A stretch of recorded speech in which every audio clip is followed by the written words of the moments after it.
I'm really interested in things that kind of got forgotten about in the history of audio, hi-fi. Well, this is not a hi-fi piece. This was a cinema system horn speaker. It was also used in studio gear, made by JBL, around early 50s. This is a compression driver. This is actually a JBL 375 compression driver, bubble back, going into a cast exponential horn. That's pretty standard, nothing all that exotic here. This, however, is very special. I believe this was called a 537-500 system, and this was used in big Ampex and Westrex theater systems, and I think some studio stuff too. But the interesting part are these weird-ass perforated metal discs that are stuffed into the mouth of the horn. What are these things doing here? If you've never seen this and you look at it, you might go, wow, that's really cool looking. It looks like a big sculpture, really. I love the fact that this kind of stuff, you know, no one was trying to make something ultra cool looking, but it's ultra cool looking. These discs are what are called an acoustic lens, and they behave just like a glass lens does.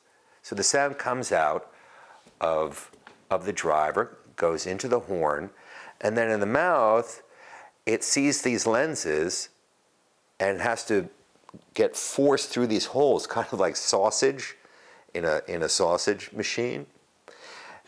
And it has to conform to these discs and holes. And what happens is it changes its path and its behavior because of the little holes and because of the discs. And so its directivity and its dispersion and its actual tonal quality change. In fact, it behaves as if it's on a bigger horn, and it has better directivity. This was a super smart, incredibly difficult thing to make. In fact, when we started to work with this, we realized that even the position of each metal plate with the little holes was very carefully aligned to the next one so that they got exactly the directivity pattern that they wanted out of this ensemble. JBL made a small version of this with a 175 driver. It was typically called the potato masher. And then they made a long slant plate version, which we'll look at next. But other than that, in America, this lens technology wasn't really, followed up on. In Germany, there's a Telefunken Klangfilm driver. It's actually a Telefunken driver, Siemens driver, that had an acoustic lens. And Harry Olsen in the 1930s put a lens assembly on the 64 monitor, but this has virtually never been used, probably because it's too difficult to engineer and it's really expensive to make.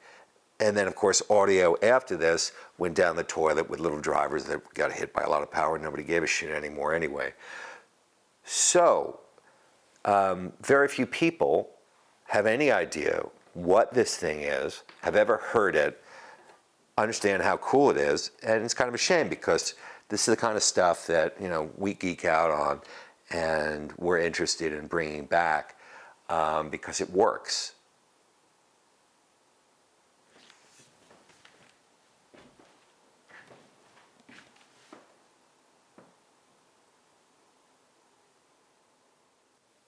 Here's an addendum. If you see somebody selling these things on eBay, they're always fake. It's almost impossible to find an original unless you pull one out of a theater or out of a studio.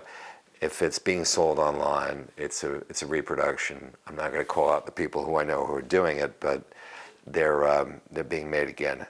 On the other hand, it's a cool thing, and if the price is right, get it, but it is not an original.